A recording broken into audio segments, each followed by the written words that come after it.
Hello everyone, हाय। तो कैसे हैं आप सभी लोग। आशा करती हूँ आप सभी लोग बहुत अच्छे होंगे, स्वस्थ होंगे, अच्छे से अपनी तैयारी कर रहे होंगे।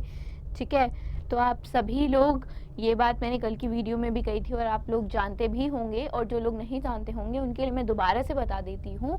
We have PM practice pro. ठीक है, पहले आपको क्या करना पड़ता था, अलग अलग परचेज करना पड़ता था आपको। अगर पीडीएफ कोर्सेज चाहिए थे तो वो आपको अलग लेने पड़ते थे, राइट।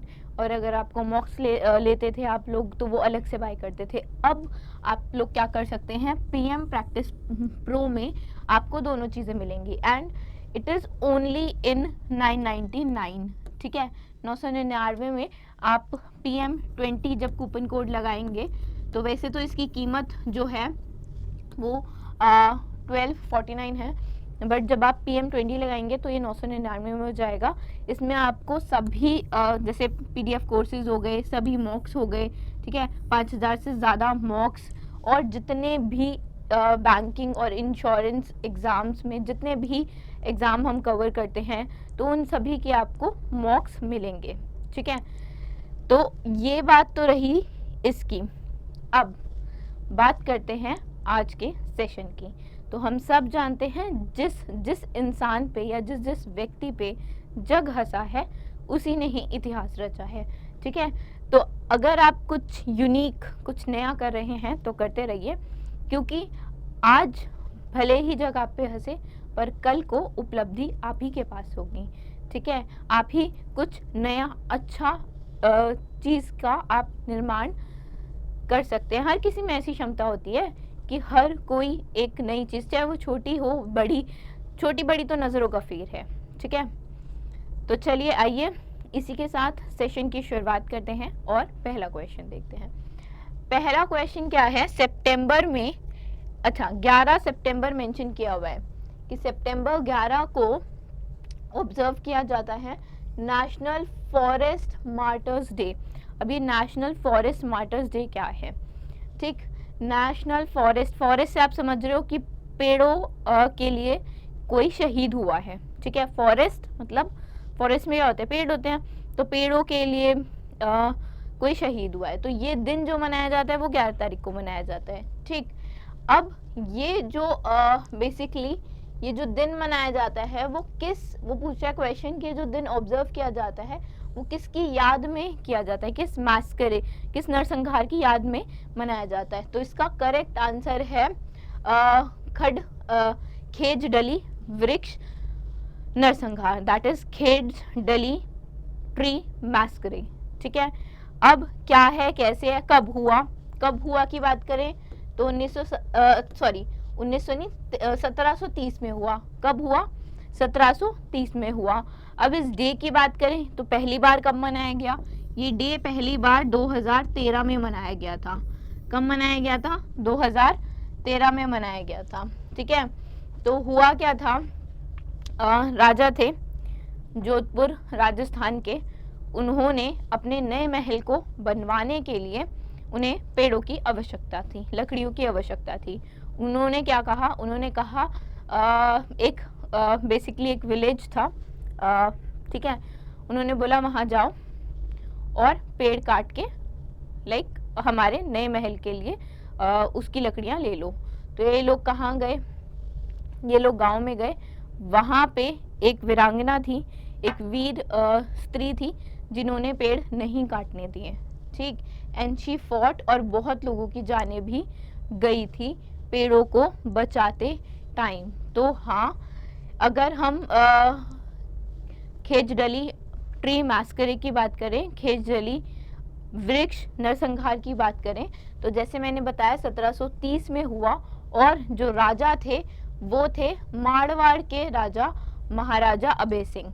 ठीक है, मारवाड़ के राजा राजा अभय सिंह, और जो गांव था वो था बिश्नोई विलेज। ठीक है, जहाँ पे जो खेज डली वृक्ष हैं उनकी तादाद ज़्यादा है। ठीक है, और उन्होंने बिश्नोई कम्युनिटी ने, जिस बिश्नोई कम्युनिटी अभी भी वर्चस्व है, वहाँ पे उनका स्थल भी बना हुआ है। ठीक है, जहाँ पे मैस्करे हुआ था, तो बिश्नोई कम्युनिटी की जो अमृता देवी जी थी, उन्होंने अपनी जान गंवाई थी इस मैस्करे में, ठीक है। उन्होंने पेड़ से वो चिपक गई थी और उसके बाद वो शहीद हो गई, ठीक। तो बेसिकली ये स्टोरी थी, सारी चीज़ मैंने आपको बता दी। कभी कुछ भी आए तो यू कैन आंसर, राइट। पहली बार 2013 में वी हैव ऑलरेडी डिस्कस और मनाया जाता है by ministry of environment, forest and climate change. अगर मिनिस्ट्री पूछ ले तो आपको वो भी आनी चाहिए, पता होना चाहिए, ठीक है। नेक्स्ट देखिए, नेक्स्ट पे चलें। अब पूछा है गवर्नर आंध्र प्रदेश का जिसने रिसेंटली अभी हाल ही में एक स्पेशल पोस्टर कवर निकाला है, किस पे, फ्रीडम फाइटर अलूरी सीतारमन राजू पे, who led the famous Rampa battle, जिन्होंने बहुत ही प्रसिद्ध रंपा बैटल किसके खिलाफ हुई थी, किसके खिलाफ लड़ी थी इन्होंने, ब्रिटिशर्स के खिलाफ। तो ब्रिटिशर्स के खिलाफ इन्होंने, जो ब्रिटिश गवर्नमेंट बोल लो या ब्रिटिशर्स बोल लो, ठीक है, ब्रिटिश गवर्नमेंट बोल लो या ब्रिटिशर्स, तो उनके खिलाफ इन्होंने रंपा बैटल लड़ी थी। तो बोल रहा है, बेसिकली वो ये नहीं पूछ रहा कि किसके नाम पे क्या निकाला, कौन सा पोस्टल कवर निकाला, क्या निकाला, वो कह रहा है द गवर्नर ऑफ आंध्र प्रदेश कौन है, ठीक है। क्वेश्चन किसी भी फॉर्म में, कैसे भी, कहीं से भी, कुछ भी पूछ सकता है। तो ये है एस अब्दुल नाजिर, यानी कि जो डी आंसर है वो बिल्कुल करेक्ट है, एस अब्दुल नाजिर। तो देखिए,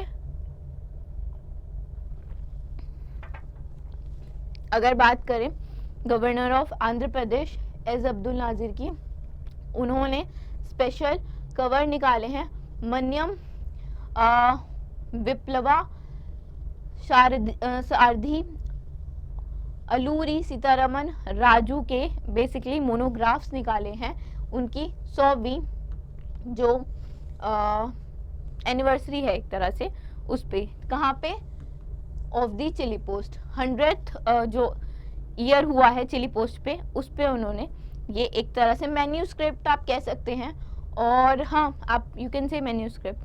एंड जो 1922 में ना हुआ क्या था, 1922 में अलूरी सीतारमन राजू ने रंपा बैटल एक तरह से लड़ी थी। ये क्या करते थे ना, ये तीर पे एक मैसेज और चिलीज, ठीक है, जो नाम भी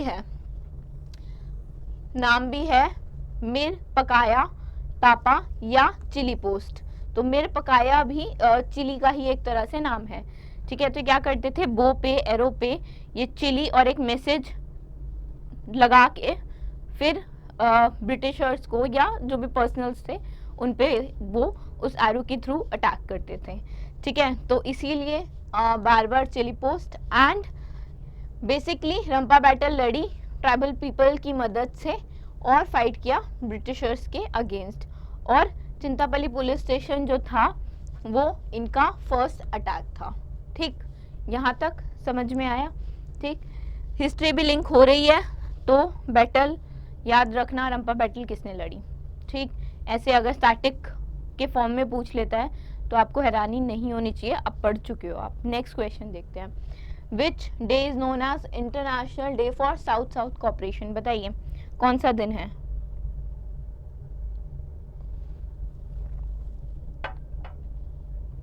you can comment as well. ये दिन है 12 सितंबर का। 12 सितंबर को हम किस दिन के रूप में मनाते हैं, international day for south south cooperation. किस दिन के रूप में मनाते हैं, international day for south south cooperation. अब पहली बार ये दिन कब मना था, पहली बार ये मना था 19 तारीख को, 12 को नहीं मना, और सितंबर में नहीं मना, दिसंबर में बना था। तो 19 दिसंबर 2004 को ये दिन पहली बार मना था, ठीक है। कब मना था, 19 दिसंबर 2004। तो United nation international day for south south cooperation जो है वो 12 सितंबर को सेलिब्रेट हम करते हैं, ताकि हम जो साउथ नेशंस हैं बेसिकली, जो उनकी इम्पोर्टेंस है, इस कोऑपरेशन की इम्पोर्टेंस है लोगों में, इकोनॉमिक और टेक्निकल कोऑपरेशंस जो हैं, जो ये कंट्रीज़ हैं बेसिकली, इसमें इनका जो ये कोऑपरेशन है उसको दिखाना, उसकी इम्पोर्टेंस बताना, ठीक है, डेवलपिंग वर्ल्ड में। That is known as global south, इसको ग्लोबल साउथ भी कहते हैं, साउथ साउथ नेशंस को, ठीक। थीम की बात करें, बहुत इंपॉर्टेंट है, ठीक है। थीम सबकी सब डे की आपको पता होनी चाहिए, ठीक। तो इसकी थीम क्या है? Solidity, equality and partnership. Solidity, equality and partnership. Solidity, equality and partnership, ठीक। Unlocking south south cooperation to achieve the sustainable development goals, right, ठीक। First ever UN for SSCs, that is south south cooperation, पहला UN day south south cooperation के लिए मैंने आपको बता ही दिया। अब अगर इसके क्रिएशन की बात करें तो ये बना था 1974 में। कब बना था? 1974 में, ताकि प्रमोट हो सके, लाइक टू प्रमोट, कोऑर्डिनेट और support south south Nations, right. अगर मैं इसके डायरेक्टर की बात करूं तो ये हैं दीमा अल खातिब, ठीक है। कौन है? दीमा अल खातिब है, ठीक। हेडक्वार्टर्स न्यूयॉर्क USA में इसका है, किसका? साउथ साउथ कॉर्पोरेशन का, ठीक। ये चीज आई है समझ में। नेक्स्ट पे चलें। देखो नेक्स्ट है डेनिस ऑस्टिन, जो अभी अभी जिनका निधन हो गया सितंबर में ही। वो किसके को क्रिएटर थे? इनमें से कौन सी ऐसी चीज है जिसके को क्रिएटर डेनिस ऑस्टिन थे, ये बताना है। तो ये थे माइक्रोसॉफ्ट पावरपॉइंट। हुआ क्या था ना, पहले एक कंपनी ने इनसे और इनके जो साथी थे, अच्छा, साथी का नाम क्या था? साथी का नाम था रॉबर्ट, साथी का नाम था रॉबर्ट गैस्किन, रॉबर्ट गैस्किन्स, ठीक है। ये इनके साथी बोल सकते हो, इनके साथ इन्होंने बनाया था। किस कंपनी के लिए बनाया था? वो थी फोरथॉट, ठीक है। कौन सी कंपनी थी? फोरथॉट थी। फोरथॉट के लिए इन्होंने रॉबर्ट गैस्किन के साथ क्या बनाया था? मिलके इन्होंने पावरपॉइंट बेसिकली एक मॉडल तैयार किया था, जिसको बाद में माइक्रोसॉफ्ट ने, कंपनी ने खरीद लिया था और नाम अपने ऑफिस में ऐड करके नाम क्या डाल दिया? माइक्रोसॉफ्ट पावरपॉइंट, ठीक है। आ रहे समझ में? तो पूछ सकता है कि उनकी तो मृत्यु हो गई, उनके को क्रिएटर कौन है? मान लो यहाँ पे ये नहीं पूछता कि क्या बनाया है, कह देते हैं अभी उसको पावरपॉइंट के नाम से जाना जाता है, माइक्रोसॉफ्ट पावरपॉइंट के नाम से जाना जाता है, बट उनके को क्रिएटर कौन थे, ठीक है, किसके साथ मिलके बनाया था, तो वो भी पूछा जा सकता है। तो किसी भी वे में पूछा जा सकता है, आपको सारी नॉलेज होनी चाहिए। तो डेनिस ऑस्टिन जो USA से संबंधित हैं, USA के हैं, ठीक है। उन्होंने बेसिकली जो ये फोरथॉट के लिए बनाया था वो 1987 में बनाया था, ठीक है। उसके बाद मैंने बता ही दिया कि एक्वायर कर लिया था, राइट, माइक्रोसॉफ्ट ने कंपनी को, तो फिर वो माइक्रोसॉफ्ट पावरपॉइंट के नाम से जाना जाने लगा, ठीक है। नेक्स्ट देखें।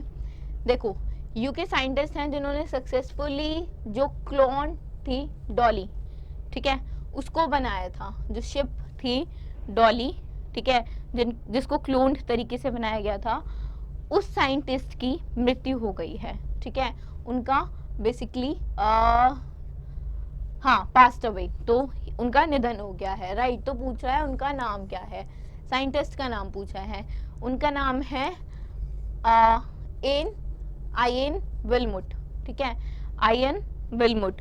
आयन विल्मुट थे जिन्होंने पहली क्लोन्ड जो शिप थी, भेड़ थी डॉली, उसको बनाया था क्लोन्ड तरीके से, राइट। तो यूनाइटेड किंगडम के आयन विल्मुट, जिनका अभी निधन हुआ है, ठीक है, उन्होंने पहला मेमल क्लोन्ड बनाया था, जिसका नाम जैसे हम जानते हैं डॉली। क्वेश्चन भी आता है, काफ़ी एग्जाम्स में आता है, वनडे एग्जाम्स में, कि पहली क्लोन्ड शिप या मेमल कौन था, तो वो डॉली थी, ठीक है। अच्छा, अगर बात करें तो ये किसके नाम पे रखा गया? डॉली पार्टन जो सिंगर थी, ठीक है, उनके नाम पे ये नाम रखा गया। और बात करें प्रोसेस की, किस प्रोसेस को यूज़ करके क्रिएट किया गया है, अगर ऐसा कुछ पूछ ले तो आप बता सकते हैं somatic cell nuclear transfer. Somatic cell nuclear transfer की प्रक्रिया द्वारा बनाया गया उसको, डॉली को, ठीक है। जो ये थे लाइक एन विल्मट थे, वो पार्ट थे किस टीम का? फ्रॉस्टी टीम का, जिसने पहला काल्फ फ्रोजन जो एम्ब्रॉय से 1973 में जमे हुए भ्रूण से पहला काल्फ भी बनाया था, बछड़ा भी बनाया था। ठीक है, उस टीम का भी ये पार्ट थे। तो पूछना चाहे कहीं से भी पूछ सकते हैं और आपको अब सारी चीज़ें पता होनी चाहिए। ठीक है ना, अब इंफॉर्मेशन आप तक पहुंच गई है।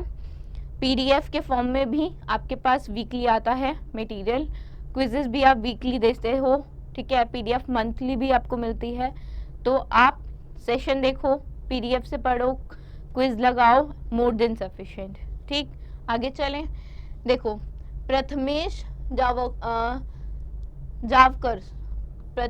जावकर जो है वो किस खेल से संबंधित हैं बताना है। वो आर्चरी से संबंधित हैं, आर्चरी तीरंदाजी। ठीक है, किससे संबंधित हैं? आर्चरी तीरंदाजी। अब इन्होंने सिल्वर मेडल जीता है। ठीक, चैंपियनशिप का नाम बताओ, ये क्वेश्चन भी आ सकता है। ठीक है, क्वेश्चन पूछना चाहे, एक बात बताओ, अगर कोई भी क्वेश्चन पूछा जा रहा है तो जो एग्जामिनर है उसको प्रथमेश का नाम एकदम से कैसे स्ट्राइक हुआ? वो जरूर करंट में उन्होंने कुछ किया होगा, कोई उपलब्धि हासिल हुई होगी, तभी हुआ उनका नाम स्ट्राइक, राइट। तभी उन्होंने स्टैटिक क्वेश्चन बना दिया कि किस खेल से संबंधित है, या फिर अगर उसको करंट वे में पूछना होता तो वो पूछ लेता कि उन्होंने कौन सा मेडल जीता और किस बेसिकली चैंपियनशिप में जीता। तो उन्होंने, जैसे मैंने बताया, सिल्वर मेडल जीता मेंस कंपाउंड फाइनल कैटेगरी में हर मोलिसो 2023 Hyundai archery world cup finals में, जो मैक्सिको में हुआ था। अच्छा, उन्होंने सिल्वर जीता, तो गोल्ड किसने जीता? तो गोल्ड जीतने वाले थे डेनमार्क के मैथियस फुलरटन। ठीक है, मैथियस फुलरटन जो थे वो डेनमार्क के, इन्होंने गोल्ड जीता था। ठीक है, आर्चरी वर्ल्ड कप की बात करें तो ये 2006 में स्टार्ट हुआ था, ऑर्गेनाइज किया जाता है वर्ल्ड आर्चरी फेडरेशन द्वारा। 4 स्टेजेस में होता है ये बेसिकली, और 4 कंट्रीज में होता है। 4 स्टेजेस में 4 कंट्रीज में ये टूर्नामेंट होता है। 8 बेस्ट आर्चर्स जो होते हैं हर कैटेगरी से, उनको एडवांस में, एडिशनल स्टेज में they are to contest in the world archery final like match or tournament, right? समझ में आया? ठीक है, बाकी चीज़ें भी हमने देखी कि गोल्ड किसको मिला, ठीक, किस चैंपियनशिप में मिला, उनको कौन सा मेडल मिला, सिल्वर मिला। अगर वर्ल्ड आर्चरी वर्ल्ड कप की बात करें तो हमने देखा कि 2006 में कौन ऑर्गेनाइज करता है। तो इतनी सारी बातें एक ही क्वेश्चन में कवर हो जाती हैं कि जितने भी क्वेश्चन है ना, ये मान लो उससे डबल ट्रिपल आपको क्वेश्चंस प्रोवाइड किए जा रहे हैं, क्योंकि एक ही क्वेश्चन में ऐसे 10 क्वेश्चन निकल जाते हैं, ऐसे 5 क्वेश्चन निकल जाते हैं कि अगर किसी भी फॉर्म में पूछे तो आप आंसर कर पाए। ठीक, नेक्स्ट पे चलते हैं। तमिलनाडु बोल रही हूँ, ऑप्शन में है। ठीक है, गलती से हुआ। नेक्स्ट क्वेश्चन पढ़ते हैं। ठीक है, what is the venue of the 37th edition of national game of India? जो 37th एडिशन है नेशनल गेम्स ऑफ इंडिया का कहाँ हेल्ड होगा? Basically 37th national game of India कहाँ हेल्ड होगा, ये पूछ रहा है। ठीक है, तो ये हेल्ड होगा गोवा में। ठीक है, कहाँ हेल्ड होगा? गोवा में होगा। जो 37th नेशनल गेम होगा वो गोवा में होगा। और जो गवर्नर हैं गोवा के PS श्रीधन पिल्लई, उन्होंने ऑफिशियली जो मशाल है वो उन्होंने इंट्रोड्यूस की है, किसकी? 37th नेशनल गेम की, कि भाई उसकी सेरेमनी एक तरह से मशाल जला के उन्होंने उसको इंट्रोड्यूस कर दिया, राइट। उन्होंने नेशनल गेम्स एंथम भी, जो हम जिसे एंथम सॉन्ग बोलते हैं, वो भी उन्होंने लॉन्च किया है। ठीक है, जिसमें अमिताभ बच्चन जी की आवाज़ है। और इंस्ट्रूमेंट की बात करें तो गोवन और घूमत जैसे इंस्ट्रूमेंट्स का भी यूज़ किया गया है। ठीक है, अब होंगे कब? 25 अक्टूबर से 9 नवंबर के बीच में ये गेम्स होंगे। ठीक है, पहली बार लाहौर में इस गेम को अनडिवाइडेड इंडिया, दैट इज जब आप समझ ही रहे हैं कि बात हो रही है जब 1924 की। तो अनडिवाइडेड था, सब एक ही था, कोई इंडिया कोई पाकिस्तान नहीं था, सब एक ही नेशन था, राइट। तो 1924 में पहली बार हुआ और they were known as Indian Olympic games. Indian Olympic games के नाम से भी जाने जाते थे, कब तक?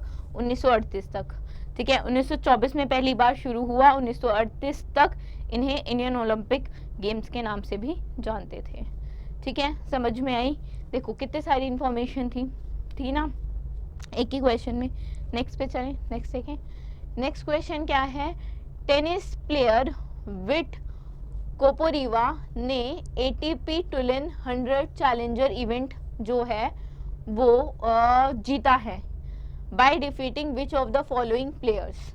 इनमें से किस प्लेयर को हरा के जो विट कोपोरिवा है उन्होंने एटीपी टुलिन 100 चैलेंजर इवेंट को जीता है? उन्होंने जीता है सुमत नगल को हरा के। ए आंसर बिल्कुल ठीक है, सुमत नगल को हरा के जो हमारी विट कोपोरिवा है उन्होंने, जो हमारे विट कोपोरिवा है उन्होंने क्या जीता है? एटीपी टुलिन 100 चैलेंजर इवेंट को जीता है। अच्छा, विट कोपोरिवा कहाँ के हैं? चेक रिपब्लिक के हैं और सुमित नगल को हराया इन्होंने फाइनल्स में। टुलिन में हुआ था। टुलिन कहाँ है? ऑस्ट्रिया में। कहाँ पे है? ऑस्ट्रिया में। पूछ सकता है, ठीक है। ये भी क्वेश्चन बन सकता है कि टुलिन जो है वो किस देश में स्थित है? तो ऑस्ट्रिया में है, ठीक है। सुमित नगल ने 60 रैंकिंग पॉइंट्स हासिल की थी और 156 रैंक थी एटीपी रैंकिंग्स के अकॉर्डिंग, ठीक है। आ रहा है समझ में? नेक्स्ट देखें। तो नेक्स्ट क्वेश्चन क्या है? Dash has won the FIBA basketball world cup.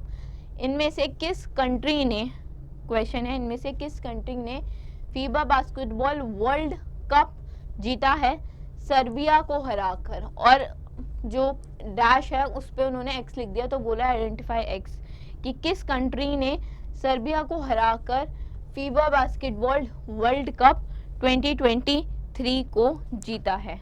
और ये जीता है जर्मनी ने। किसने जीता है? जर्मनी ने। क्या आंसर होगा? करेक्ट आंसर होगा बी, जर्मनी। अच्छा, ये हुआ कहाँ है? जो फीबा बास्केटबॉल वर्ल्ड कप 2023 है, ये हुआ कहाँ है? ये हुआ है फिलीपींस में। कहाँ हुआ है? फिलीपींस में हुआ है, ठीक है। कहाँ हुआ है? फिलीपींस में हुआ है, ठीक। बात करें जर्मन मेन की, जर्मन मेंस बास्केटबॉल टीम ने हराया है किसको? सर्बिया की टीम को।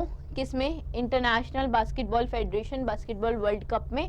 फिलीपींस में हुआ है, ठीक है। मनीला में बेसिकली हेल्ड हुआ था। दिस वाज फर्स्ट, मेडन होता है फर्स्ट, ठीक है। मेडन का क्या मतलब होता है? मेडन का मतलब होता है फर्स्ट, ठीक है। पहली जीत है फीबा बास्केटबॉल वर्ल्ड कप में किसकी? जर्मनी की। तो ये जीत खास है, ठीक। जो पहली होती है हमेशा खास होती है, ठीक है। तो कनाडा जो है उसने फिनिश किया है थर्ड।